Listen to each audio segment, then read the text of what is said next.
오늘은 종교개혁 발생과 우리에게 남겨진 영적 유산이라는 제목의 8번째 시간입니다. 오늘부터는 종교개혁 제2세대에 속한 존 칼빈, 또 존 낙스, 이런 영국의 종교개혁자들 계속해서 저희들이 말씀을 나누도록 하겠습니다. 1517년 마르틴 루터가 비텐베르그에서 95개 조항을 만인 성자 교회 정문에 붙임으로 종교개혁의 신호탄을 쏘아 올렸을 때 존 칼뱅의 나이는 9살이었습니다. 그는 종교개혁의 2세대의 사람이라고 할 수 있습니다. 프랑스어로는 그의 이름을 존 칼뱅이라고 부르고 영어로는 존 칼빈이라고 부르지요. 그는 종교개혁을 이끈 프랑스 출신의 신학자이고, 그리고 스위스 제네바에서 활동한 종교개혁자입니다. 그의 신학 전통을 따르는 사람들을 가리켜 칼빈주의자다 혹은 개혁주의자이다 이렇게 일컫습니다. 그는 마르틴 루터와 쯔빙글리가 시작한 이 종교개혁의 기초 위에 종교개혁을 완성한 인물이라고 할 수 있습니다. 존 칼뱅은 1509년 7월 10일 프랑스 북부 파리에서 약 100km 떨어진 피카르데리 지방 노용이라는 곳에서 태어났습니다. 그의 부친은 그 노용 주교의 비서이었고 상당히 재력이 있는 사람이었다고 합니다.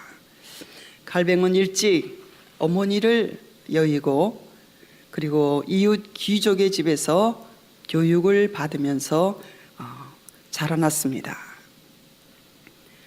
그는 아버지에 의해서 14살에 더 계속 공부를 하기 위해서 파리로 갔습니다.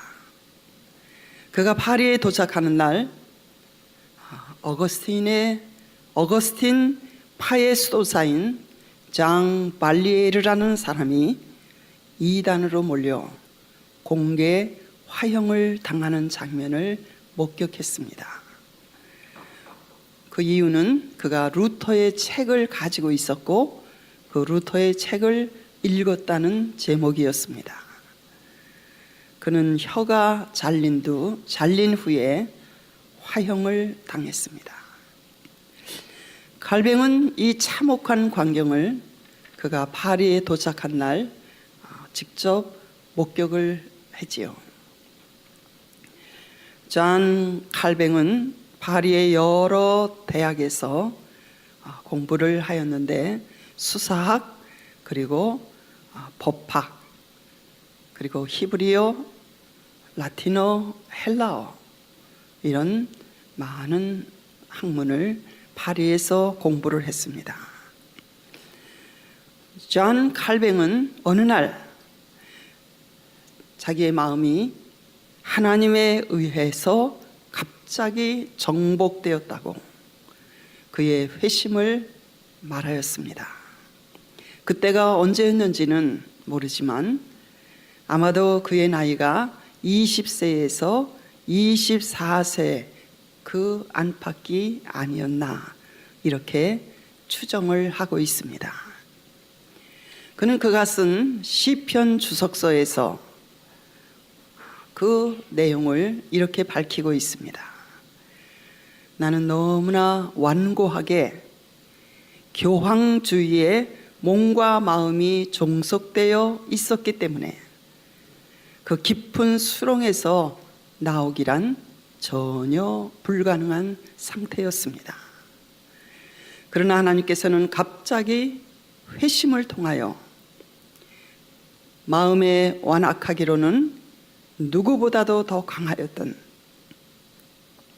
나의 모든 생애를 정복하셨고, 그때로부터 복음에 대한 열정이 내 마음에 불붙게 하셨습니다. 그가 쓴 시편 주석서에 이렇게 그의 회심을 말하고 있습니다. 파리에서 이 개신교 신앙을 접한 장 칼뱅은 그때부터 로마 캐토릭교를 버리고 성경과 개신교 신앙으로 그의 진로를 바꾸게 되었습니다. 그러나 개신교도가 프랑스에서 안전하게 지낼 수 있는 곳은 아무 곳에도 그 당시에 없었습니다. 개신교에 대한 박해가 거세지자 칼뱅은 스위스의 바젤로 피신을 하게 되었습니다. 1535년 칼뱅은 스위스 바젤에서 조용한 안식처를 찾았고, 그는 거기에서 연구와 집필에 몰두하는 삶을 추구하면서 성경의 진리들을 질서정연한 상태로 정리하는 데 그의 모든 시간을 바치게 되었습니다. 1536년 봄 칼뱅은 그의 나이 26살이 되었을 때 6장으로 된 기독교 강요 초판을 완성하였습니다. 이 기독교 강요, 그가 겨우 그의 나이 26살에 6장으로 된 이 책을 출판하였는데, 이 책은 종교개혁이 빚어낸 위대한 저서입니다.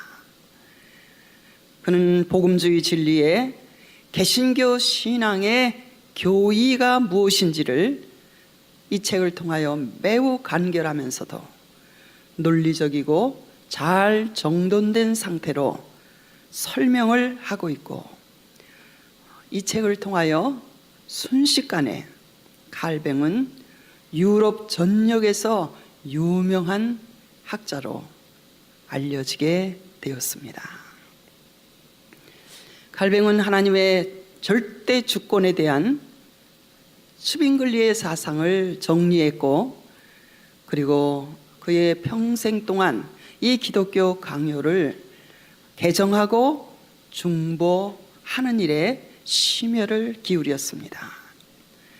1536년 8월 칼뱅은 스트라스부르크, 이때 당시에는 이 스트라스부르크라는 도시는 독일령이었어요.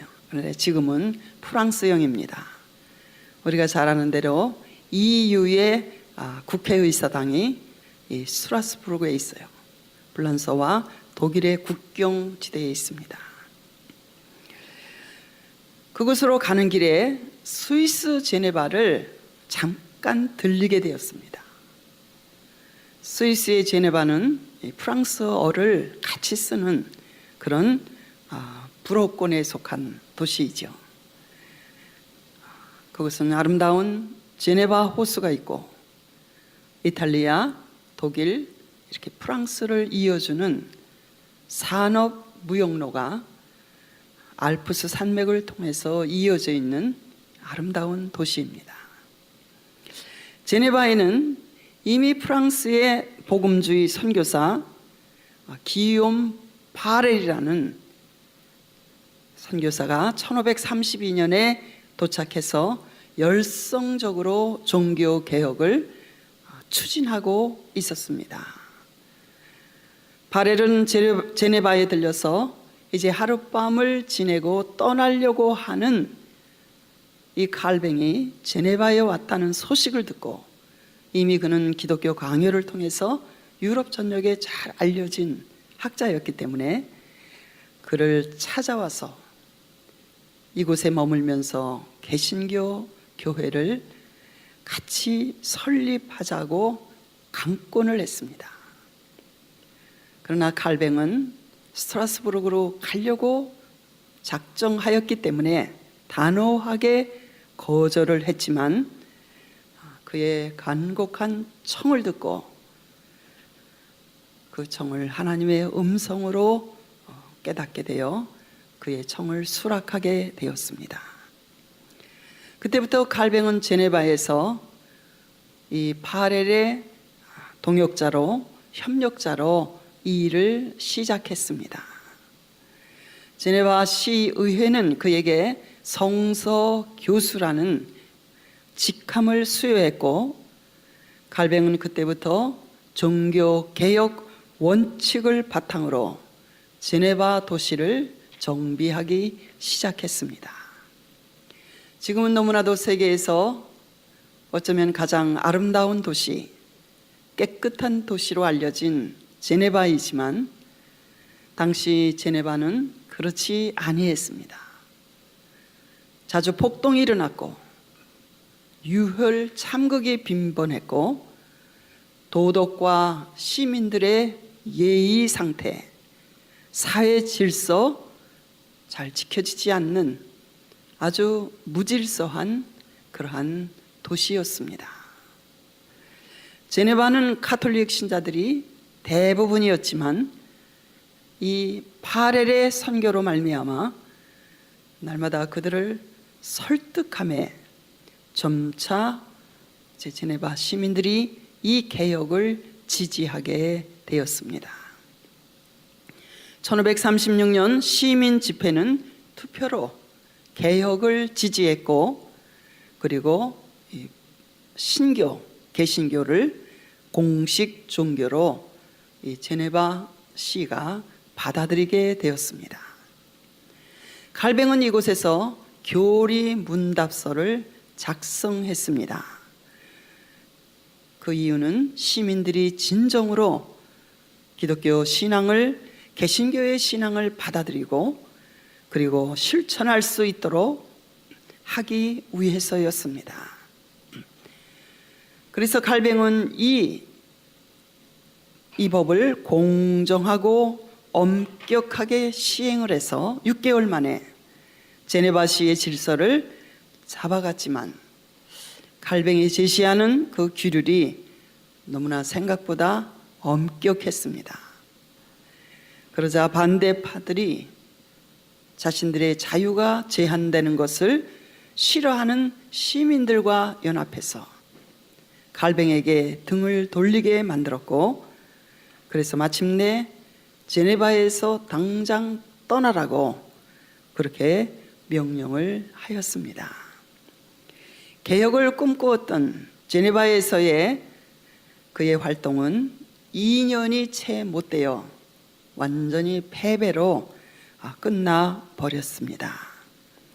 그래서 할 수 없이 칼뱅은 스트라스부르크로 가서 그가 평소에 그렇게 계속 하고 싶어 했던 학문 연구에 몰두하면서 3년 동안 학자로서 연구와 저술을 위한 많은 시간을 갖게 되었고, 그는 그곳에서 지적으로 신학적으로 크게 성장할 수 있었습니다. 그는 이 스트라스부르크에서 기독교 강요의 제2판을 출판했고, 그리고 로마서 주해도 이곳에서 저술하였습니다. 또한 칼뱅은 프랑스에서 박해를 피하여 온 이 개신교도 500명이 모이는 큰 교회의 목사직을 맡아서 목회의 실제 경험을 그곳에서 얻게 되었고, 그리고 마르틴 루터의 가장 가까웠던 신앙의 동지였던 멜랑히톤과 같은 종교 개혁자들과의 교제도 그곳에서 갖게 되었습니다. 칼뱅은 1540년 31살 때 이델레트 드 베르라는 이름을 가진 두 자녀를 둔 미망인과 결혼을 하였습니다. 그러나 두 사람의 건강이 너무 나빴고 그들 사이에 어렵게 낳은 아들도 먼저 보내야 하는 슬픔을 겪기도 했습니다. 9년 동안의 행복한 결혼 생활 후 갈뱅은 그의 아내를 먼저 주님께 보내야만 했습니다. 갈비는 그의 친구 바레에게 아내를 잃은 비통한 심정을 이렇게 적어서 보냈다고 합니다. 내 마음이 얼마나 비참한지, 극한 인내가 없었다면 나는 벌써 주저앉고 말았을 것입니다. 나의 아내는 나의 평생의 반려자였고 목회 활동을 하는데 가장 충실한 조력자로서 내게 방해가 된다고 느껴본 적은 한순간도 내게는 없었습니다. 아내가 죽기 3일 전 아내에게 아이들은 둘을 데리고 왔잖아요. 아이들은 내가 책임지겠다고 그렇게 말하자 그녀는 즉시 대답하기를 나는 벌써 그 아이들을 하나님께 다 맡겼습니다. 이렇게 대답을 했다는 것입니다. 그래서 갈뱅이 다시 말하기를 당신의 그런 말은 나의 책임을 덜어주지 않는다고 이렇게 말하니까 그의 아내는 다시 말하기를 나는 당신이 하나님께서 맡기신 일들을 소홀히 하지 아니할 것이라고 나는 굳게 믿어요. 이렇게 대답을 했다는 것입니다. 이 편지를 통해서 갈뱅이 이델레트를 아내로 선택한 이유를 우리에게 알 수 있게 해주는 것 같습니다. 갈뱅이 떠나온 제네바에서는 로마 교회의 추기경이 공개장을 만들어 시민들을 다시 캐톨릭으로 돌아오게 하려고 추진하고 있었어요. 거리에는 다시 예전과 같이 약탈과 죄악과 부도덕이 판을 치게 되었고 그때서야 제네바 시민들은 갈뱅을 추방한 것을 후회하기 시작했습니다. 그래서 제네바 의회는 다시 갈뱅을 초청할 것을 결의하였고 다시 돌아오기를 간절하게 간청을 했습니다. 그래서 갈뱅은 열렬한 환영 속에 두 번째로 1541년 제네바로 돌아갔고 생피에르 교회에서 하나님의 말씀 전하면서 그 제네바에서 죽기까지 23년간을 충성스럽게 봉사를 했습니다. 제네바를 여행하시면 반드시 이렇게 중요한 장소를 꼭 방문하셔야 됩니다. 갈뱅은 제네바의 실권자가 돼서 제네바의 시민들의 생활을 하나의 신앙 공동체로 완전하게 통제했어요. 질서를 잡기 위해서. 그리고 기독교의 경건한 신의 도시를 만들기 위해서 그가 고안한 규칙과 법률을 시의회에서 통과시키고 그리고 갈뱅은 성직자들 뿐만 아니라 일반 시민들도 성서의 엄격한 규를 따라야만 한다고 강조했던 철저한 종교 개혁자였습니다. 그는 제네바시에서 충과 도박을 금지시키고 삼위일체론을 부정하고 반대하는 그런 사람을 사형에 처형하는 일에도 그는 동의를 하는 엄격함을 보였고 종교 개혁적인 이 개신교 신앙에 참여하지 않는 시민은 누구든지 이 제네바시에서 추방하여야 한다고 주장하기도 했습니다. 그는 정치의 힘과 법률의 힘으로 신앙을 사람들에게 강요하는 그런 잘못을 범하기도 했던 것입니다. 이것은 그의 외골수적인 열심 때문이었습니다. 만일 저와 여러분도 내 주장이 옳다고 생각될 때에 그게 옳을 수 있습니다. 그러나 그 주장을 다른 사람에게 빨리 관철시키려고 이렇게 그것을 강요할 때에 갈뱅이 제네바에서 범한 이러한 오류와 잘못을 우리도 쉽게 할 수 있다는 그러한 교훈을 우리는 이 일을 통해서 깨달을 수 있습니다. 조금 시간이 걸려도 인내를 가지고 기다려야 되고 설득해야 되고 또 하나님의 은혜가 그를 이렇게 돌아서도록 하는 일은 꼭 필요한 일인 것 같습니다. 존 칼뱅의 신학과 신앙은 하나님 중심 사상 그리고 하나님의 영광에 중점을 둔 신앙과 사상이었습니다. 제네바 종교개혁의 과업은 전체적으로 타락한 기독교 사회를 개선하고 시민들에게 신자로서의 삶을 회복시키는 일이었습니다. 그는 이 과업을 행할 때에 이 과업의 중심을 이 교회에 두고 행했습니다. 왜냐하면 교회는 하나님의 말씀과 성령의 은혜로 말미암아 사람의 마음을 변화시키고 어떤 다른 사회의 기관보다 교회는 그 일을 할 수 있기 때문이었습니다. 갈뱅 사상의 특징 중에 중요한 내용은 Five Solas라고 알려져 있는 5솔라라고 할 수 있습니다.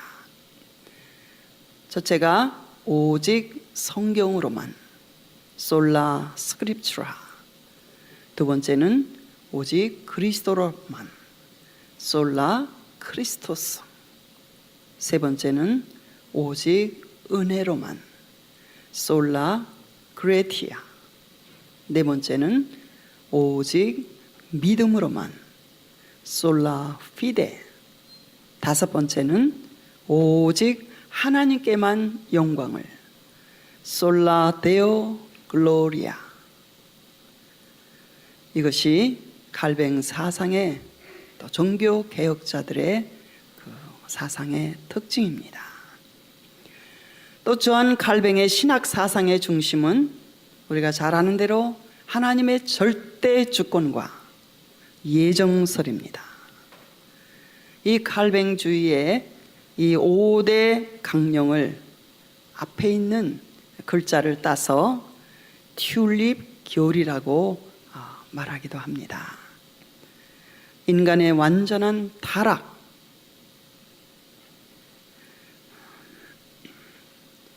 total depravity, 두 번째가 하나님의 무조건적인 선택, unconditional atonement, 세 번째가 저항할 수 없는 은혜,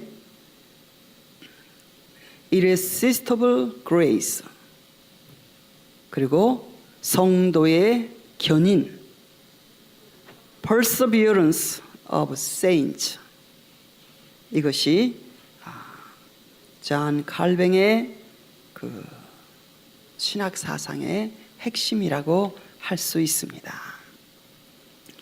그는 목사, 교사, 장로, 집사로 구성된 교회 직제의 기초를 세웠죠. 이것이 우리가 잘 아는 개혁주의 장로교회의 조직입니다. 이 네 직분은 절대로 권세를 누리는 자리가 아니라 초대교회 때부터 철저한 봉사직이고 섬김의 직이었습니다. 이것은 오늘날까지도 마찬가지입니다. 목사, 교사, 장로, 집사, 이 모두는 교회의 중요한 직책이지만 그것은 어떤 권세를 누리는 자리가 아니라 철저한 봉사직이고 섬김의 직입니다. 한국은 1884년 미국 북장로교회 소속 알렌 의사가 한국에 들어왔고, 그리고 1885년에는 감리교회 선교사 아펜셀러와 이 장로교회 선교사 언더우드가 한국에 들어와서 의료와 교육 선교를 시작했습니다. 1889년에는 호주 장로교회 선교사들이 들어와서 활동을 했는데, 그들이 다 연합해서 예수교 장로회를 설립하게 되었지요. 한국 개신교 교회는 칼뱅의 신학 사상을 따르는 장로교회가 지금까지 주류를 이루고 있는 것은 이 장로교회 선교사들이 초창기에 많이 들어와서 이러한 신학 사상을, 신앙을 한국 교회에 심었기 때문입니다. 영국에서 신앙의 자유를 찾아서 미국에 왔던 이 청교도들도 역시 칼빈의 이 제네바 모델을 염두에 두고 이 미국 땅에, 아메리카의 거룩한 나라를 세우려고 했던 사람들이었습니다. 칼뱅의 종교 개혁의 과정을 살펴보면 그는 교육 방면에도 개척자였습니다. 지도자들뿐 아니라 교회의 평신도들도 반드시 교육되어야 한다고 주장했지요. 그래서 칼뱅은 그뿐만 아니라 교육받은 성직자가 필요하다는 것을 깨닫고, 그는 최초로 개신교 대학인 제네바 아카데미를 1559년에 신학 그리고 법학 인문교육 기관으로 설립을 했습니다. 그때 전 유럽에서 이 제네바 아카데미에 모여든 학생들의 수요가 900명이나 등록되었고, 그는 이 학교에서 칼뱅은 직접 강의를 하면서 유럽 각처로 복음주의 목사님들을 배출해서 보내었던 것입니다. 이 학교는 1873년에 종합대학이 되었고, 오늘날 스위스에서 두 번째로 큰 대학이 되었습니다. 제네바 대학의 그 구내의 맞은편 바스티용 공원이라는 곳이 있습니다. 거기에 가면 길이 100m의 벽면에 차지하고 있는 높이 10m에 달하는 장엄한 부조의 거대한 석상들이 저렇게 세워져 있습니다. 칼뱅 탄생 400주년을 기념해서 세워진 것입니다. 제네바의 개혁을 주도한 네 분의 종교 개혁자들의 석상입니다. 왼쪽부터 장 칼뱅이 서 있고, 두 번째가 그와 함께 제네바시의 개혁을 위해서 일했던 기욤 파렐, 그리고 세 번째가 칼뱅의 제자였던 베자, 네 번째가 칼뱅의 제자로서 스코틀랜드 장로교회를 만든 존 낙스, 이렇게 네 사람의 종교 개혁자들의 석상이 100m가 넘는 그 바스티용 공원의 벽면에 저렇게 10m의 높이로 거대한 부조의 석상들이 세워져 있는 것을 볼 수가 있습니다. 이 벽의 맨 윗부분을 보면 어둠 속에 빛이 있다 라는 제네바 종교 개혁 운동의 표어가 이 벽면, 이 네 사람의 그 석상 제일 위에 이렇게 어둠 속에 빛이 있다 이렇게 새겨져 있습니다. 장 칼뱅은 평생 경건한 신앙을 쫓았습니다. 그러나 그의 성격은 상당히 예민하고 날카로운 성격이었다고 알려져 있습니다. 그러나 죽음을 앞에 두고 그는 자신의 엄격한 성격에 대해서 사람들에게 용서를 구했다고 그렇게 합니다. 갈뱅은 천부적인 지도자였어요. 그리고 명석한 두뇌를 가졌고 조직적인 능력을 지녔을 뿐만 아니라 심오한 사상을 가진 사람이었고, 그리고 성경 말씀을 그는 끊임없이 선포했고 듣는 이들의 삶에 진리를 적용시키면서 그의 여생을 보냈습니다. 그가 제네바에서 머물면서 설교한 이 생피에르 교회 안에 가면 그가 설교하면서 앉아 있었던 의자, 그리고 그가 말씀을 선포했던 강단, 그대로 보존되어 있는 것을 볼 수가 있습니다. 갈뱅의 좌우명은 주여 당신을 위해 나의 모든 것을 바치나이다. 그것이 그의 좌우명이었습니다. 갈뱅은 평생 이 좌우명대로 산 사람이었다고 할 수 있지요. 갈뱅은 하나님께 바쳐진 희생 제물처럼 자신의 삶 전체를 하나님께 드린다고 하면서 하나님의 영광과 교회의 유익을 위해서 살았던 사람입니다. 사람들은 갈뱅이 제네바시의 거리를 이렇게 걸어다니고 지나다니는 것을 보면 마치 시체가 걸어다니는 것 같다고 그렇게 느꼈다는 것입니다. 왜냐하면 그는 많은 질병에 시달리며 살았고 너무 몸이 약했고 여러 가지 합병증으로 인해서 늘 고통을 당했기 때문입니다. 그는 평생 동안 하루에 4시간 이상을 자지 않은 사람으로 알려져 있습니다. 마침내 그는 병과 과로로 인해서 55세가 채 되기 전 1564년 5월 27일에 하늘에 부르심을 받았습니다.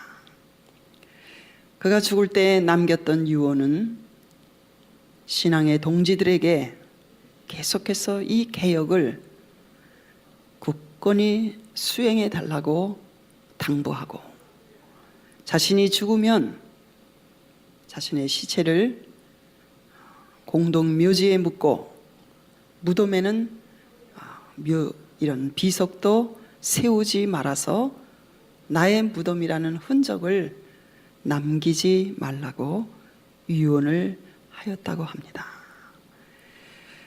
왜냐하면 그가 죽은 후 아무도 그의 무덤을 순례지로 만들지 못하게 하기 위함이었습니다. 후대 사람들이 자신을 추앙해서 자신을 추앙할 것을 염려해서 그의 무덤조차 확실하게 알려고 하지 않았던 사람이었습니다. 그의 유언은 잘 지켜졌습니다.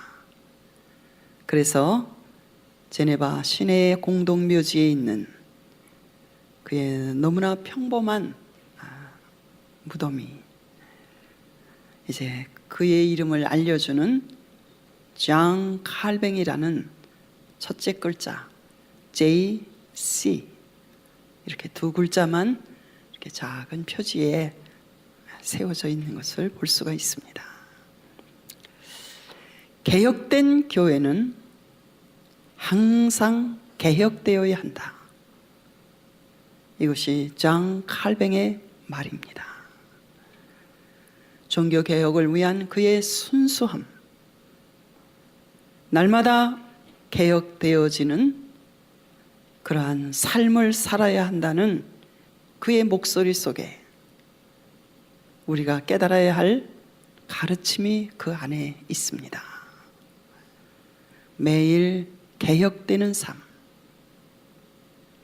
이것이 바로 장 칼뱅이 저와 여러분에게 남겨준 영적 유산이라고 할 수 있습니다.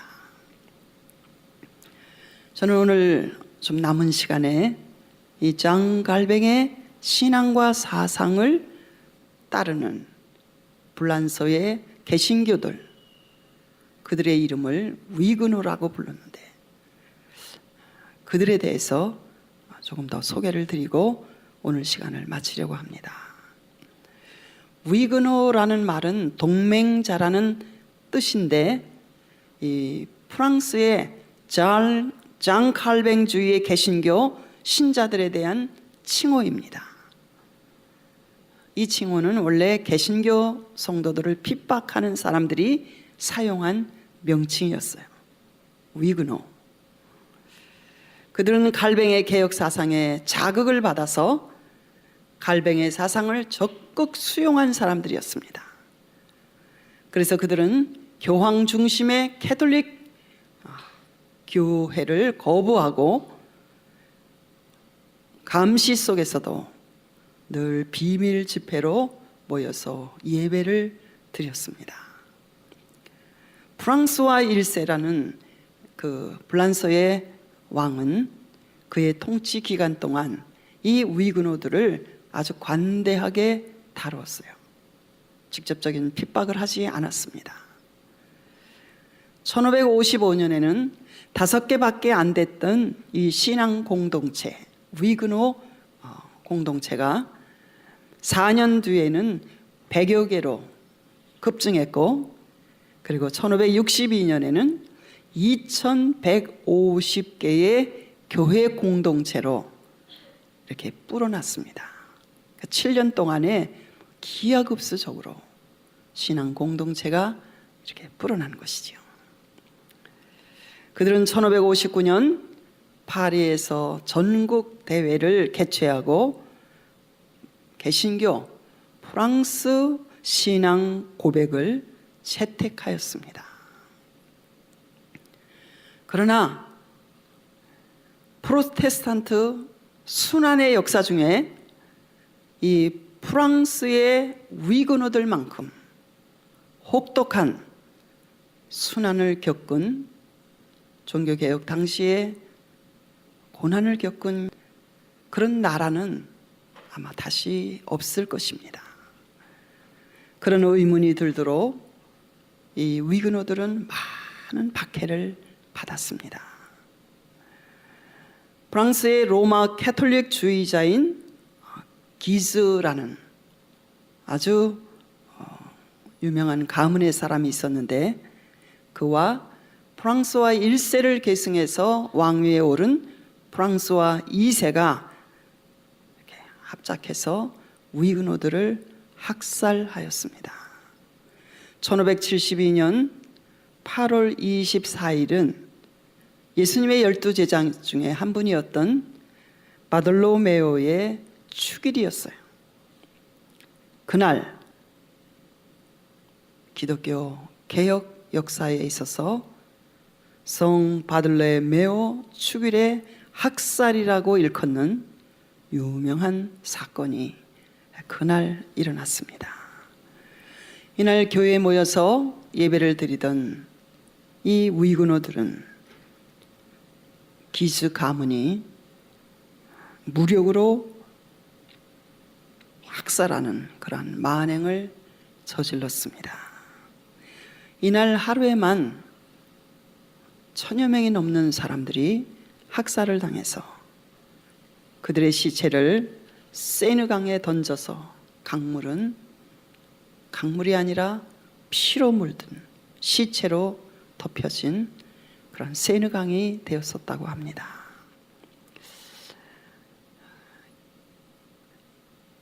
그때로부터 그날로 끝나는 것이 아니라 프랑스 전역에 걸쳐서 위그노들이 모이는 그러한 집회 장소에 누구든지 개신교 신도라는 것이 알려지면 이 기지 가문의 가톨릭 교도들과 로욜라라는 사람이 만든 캐톨릭의 예수회라는 것이 있습니다.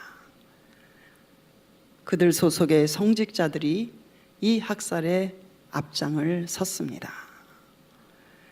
프랑스의 파리뿐만 아니라 이 대학살은 블란서네의 도처에서 일어나게 되었고, 위그노의 예배초소가 있는 곳이면 끔찍한 살해와 폭력이 가해졌습니다. 로마 캐톨릭 교회는 이 학살 사건에 가톨릭 교회가 개입되지 않았다고 끝까지 부인을 해왔는데, 1997년 교황 바오로 2세가 성 바들레옴의 위그노 학살 사건에 로마 캐톨릭 교회가 개입되었음을 공식적으로 인정하고 이 사건에 대해서 사과를 했습니다. 1598년 낭트 칙령이라는 것이 발표되어서 이제 위그노들에게 종교와 정치적 권리가 다시 부여되고 회복이 되었습니다. 그러나 이 칙령은 후에 루이 14세에 의해서 철회되었고, 위그노는 또다시 박해를 받게 되었습니다. 전제의 군주인 루이 14세는 이 개신교, 특별히 이 칼뱅 교리를 아주 혐오하고 싫어한 사람이었어요.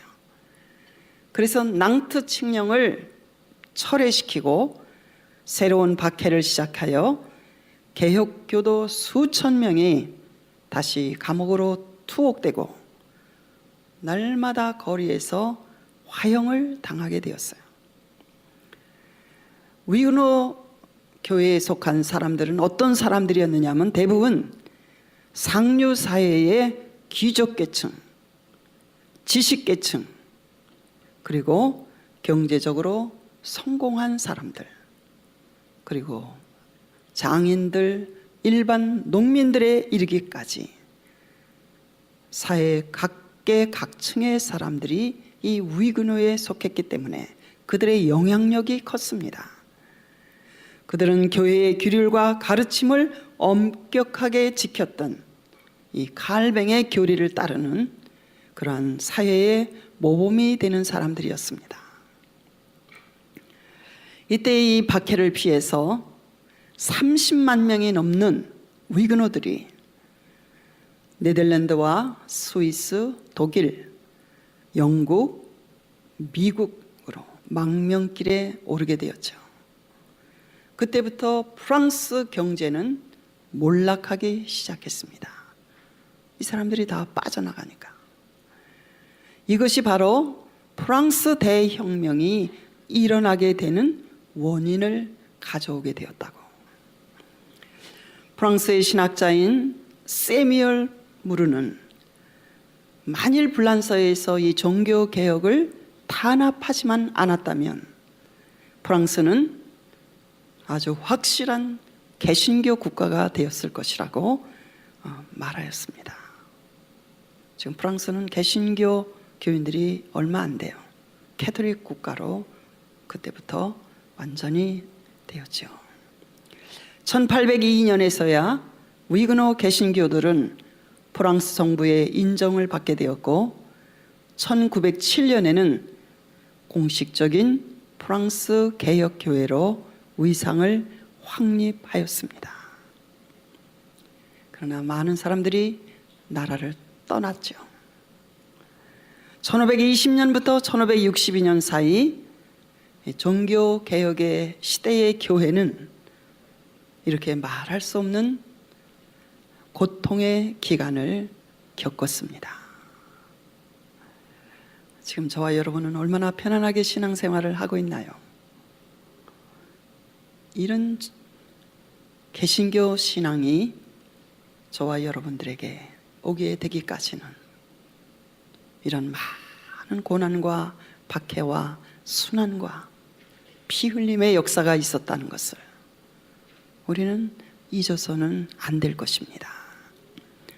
1648년 웨스트팔리아라는 조약이 체결되었어요. 이 조약의 체결로 가톨릭과 개신교 간의 지역적인 관계가 이제 공정하게 구분이 돼서 그 경계가 오늘날까지 유지되고 있습니다. 이 조약은 최초의 근대적인 외교 회의를 통해서 평화 조약이 이루어졌는데, 프랑스어로 쓰인 이 웨스트팔리아 조약을 가리켜 근대 외교 조약의 효시이다, 시작이다, 이렇게 불리우고 있습니다. 이 조약을 통해서 종교의 자유가 허용되어서 개신교 국가들이 로마 캐톨릭 국가의 탄압에서 비로소 벗어나게 되었습니다. 다시 한번 강조하고 싶습니다. 1520년부터 1562년 사이 종교개혁 시대의 교회는 말할 수 없는 고통의 기간을 겪었습니다. 기독교 교회사는 순교의 역사라고 할 수 있습니다. 그리스도를 사랑하고 사모하며 순교의 피를 흘렸던 그들의 믿음이 종교개혁을 이루게 된 것입니다. 기도하시겠습니다.